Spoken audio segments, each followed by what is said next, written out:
Hoje eu tô aqui porque vocês já sabem, né? Pré-temporada até acabou hoje, mas isso significa que é dia de fazer review de Drive to Survive. Exatamente.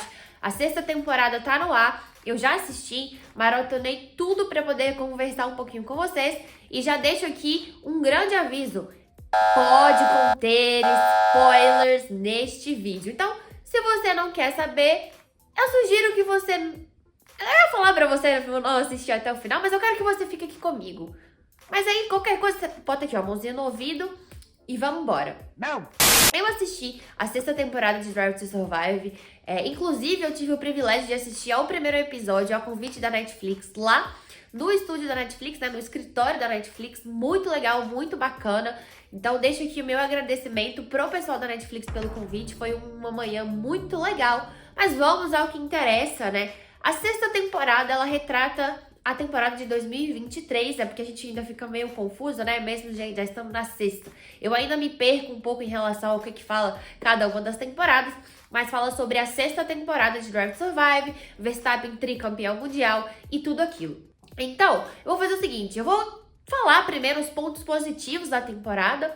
Não vou abordar um episódio um por um, porque senão a gente não vai sair daqui hoje. Então, eu vou passando pelos episódios, comentando os pontos positivos. E, obviamente, que isso também vai conter aí alguns momentos dos episódios no geral. Então, os pontos positivos da sexta temporada é o seguinte.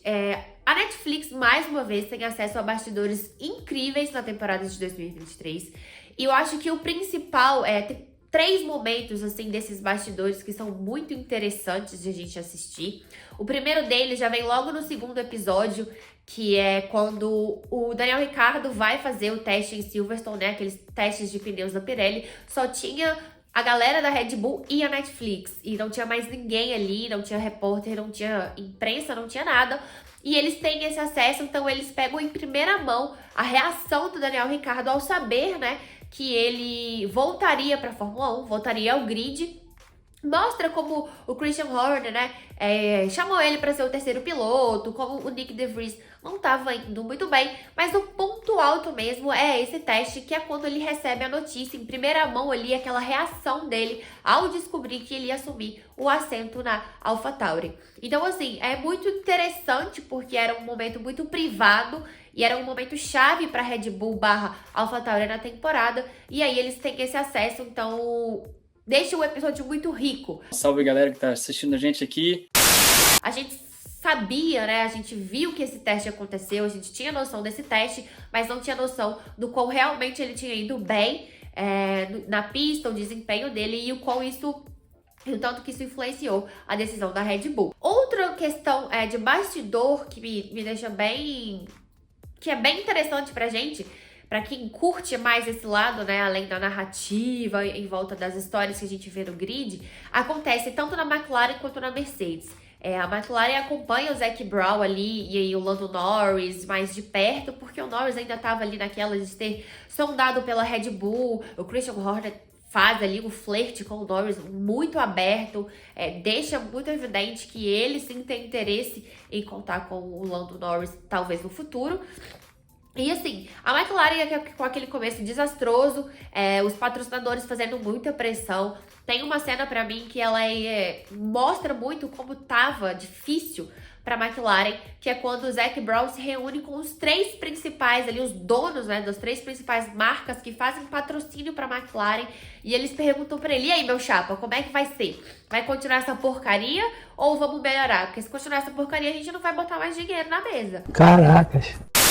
Então, eles mostram momentos interessantes que durante a temporada a gente até chega a suspeitar que eles aconteceram, mas a gente não tem essa confirmação e essas imagens confirmam então tudo aquilo que a gente pensou. E o mesmo acontece com a Mercedes, é mais um ano de desastre, onde desde o primeiro take o Hamilton já deixa claro que ele não gosta do W14, que pra ele é uma versão mais feroz, mas uma versão... Eu não entendi o que ele falou. A primeira fala do Hamilton no episódio da Mercedes, ele já deixa claro que ele detesta o W14. E aí eles trazem bastidores muito interessantes sobre isso, né? Até no trailer, a conversa que ele tem com o Toto Wolff sobre contrato, sobre continuar na equipe, mas mostra então assim muitos momentos que a gente pouco teve nas outras temporadas, porque a Mercedes ela não dava tanto acesso para a equipe, né, para Drive to Survive, e a gente vê ali um episódio único da Mercedes com muitos momentos do Hamilton nos bastidores, não só nas pistas, mas ali sem saber se ele ia renovar ou não o contrato, enfim, dando seu depoimento de como tudo aconteceu. Então é bem legal ver essa perspectiva de como foi o 2023 da Mercedes, principalmente porque eles usam o Hamilton como personagem-chave nesse episódio. O Russell não tem tanto destaque assim, então quem meio que é o protagonista desse episódio é o Toto Wolff e o Hamilton, porque é meio que contando a longa jornada dos dois na Mercedes. E um outro ponto positivo foi que, para contar a narrativa da Haas e da Williams, que é as duas equipes que brigam pelo fundo do pelotão, eles não só mostraram o que acontece na pista, mas eles mostraram como os dois chefes de equipes são, na verdade, muito diferentes. O Gunter e o James Vowles. Então eles mostram, né, como a personalidade dos dois é muito diferente. A gente tem o James Vowles, ele super nerd, super geek, que vai ali a fundo dos dados, que entende de engenharia, porque ele fez faculdade de engenharia. É um cara completamente assim, calmo, que tem um tom de voz baixo. E na outra ponta a gente tem o Gunter Steiner, né, daquele jeito que todo mundo já conhece, muito explosivo, sempre no telefone, hi Jean, falando com o Gene Haas o tempo inteiro. Mas nesses primeiros momentos de tela, a gente já consegue ver a incerteza do Gunter em relação à permanência dele na Haas a todo custo, sabe? Então tem grandes momentos assim onde ele se questiona se ele precisa mesmo daquilo, se ele vai continuar ali. A briga, né, mostra como a Williams consegue dar um salto muito grande, porque eles redesenham o carro, então eles conseguem fazer toda uma evolução ao longo da temporada e a Haas fica estagnada. E é muito interessante porque o Gunter, ele encontra com o Binotto nesse episódio, e o Binotto falou com ele, olha cara, você não precisa disso, sabe? Você não precisa ficar vivendo esse tipo de pressão a qualquer custo, você não precisa ser o último do grid só por estar na Fórmula 1. E ele fala, tem outras coisas que a vida pode nos proporcionar. Mas realmente o detalhe deles mostrarem essa briga, essa luta para não ser o último colocado, principalmente entre o Williams e a Haas, é mostrar como os chefes de equipe são diferentes, como as equipes são diferentes, né? A Haas, ela vem ali com a experiência do Magnussen, do Hülkenberg, e a Williams com a juventude do Albon e do Logan Sargent. Então, são duas equipes diferentes, mas que estavam ali meio que brigando para não ficar em último. Então, eles abordam todas essas perspectivas e fica muito legal. É um episódio muito legal, eu gostei bastante. E outra coisa legal é que eles trazem de volta a Claire Williams. Ela entra como uma das comentadoras ali, sabe? Comentadoras é ótimo, como das comentaristas ali, tipo o Will Buxton. Quem chegar primeiro vai ser o pole ou vence. Mas ela dá ótimos comentários, ela fala na perspectiva dela como chefe de equipe.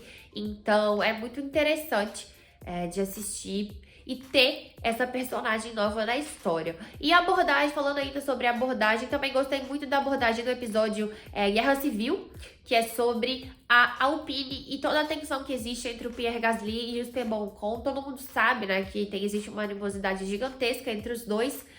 E ali no episódio eles contam um pouco mais, né, que eles eram muito amigos sim, mas que uma corrida no kart foi determinante para que eles se separassem, muito por conta da rivalidade ali entre os dois. Mas ainda fica no ar algumas questões do por que realmente eles deixaram de ser amigos.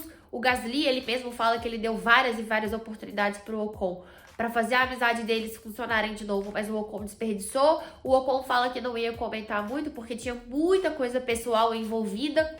Ok. Dito tudo isto, vamos para os pontos negativos.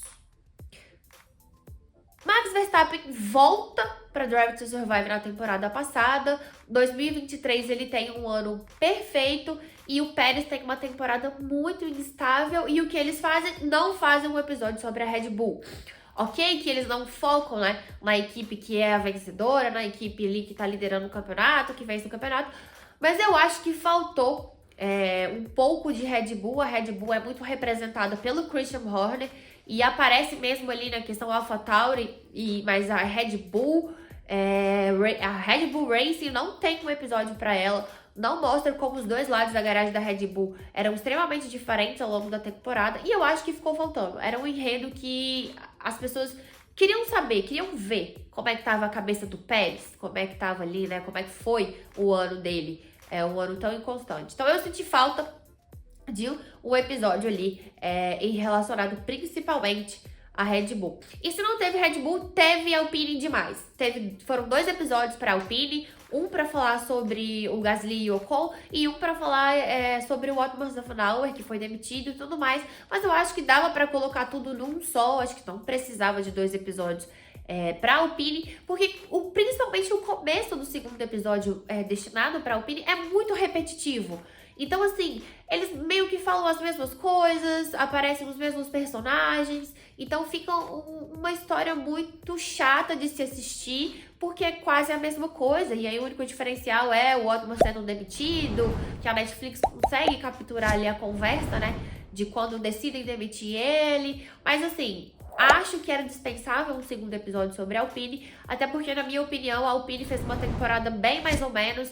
E se fosse pra ter uma equipe, pra ter 2 episódios, eu apostaria ou na Aston Martin ou na McLaren, que tiveram aí enredos melhores que o da Alpine, pra ter 2 episódios. E assim, faltou alguns momentos da temporada, acho que todo ano a gente bate nessa tecla, né? Lá no primeiro episódio tem tudo sobre o acidente do Stroll, que ele fratura os punhos, fratura os dedos dos pés, mas não mostram a pré-temporada, não mostram, então a gente que é brasileiro sente falta de ver o Drogovic ali na série. Não tem nenhum tipo de menção à pré-temporada no primeiro episódio sobre a Aston Martin.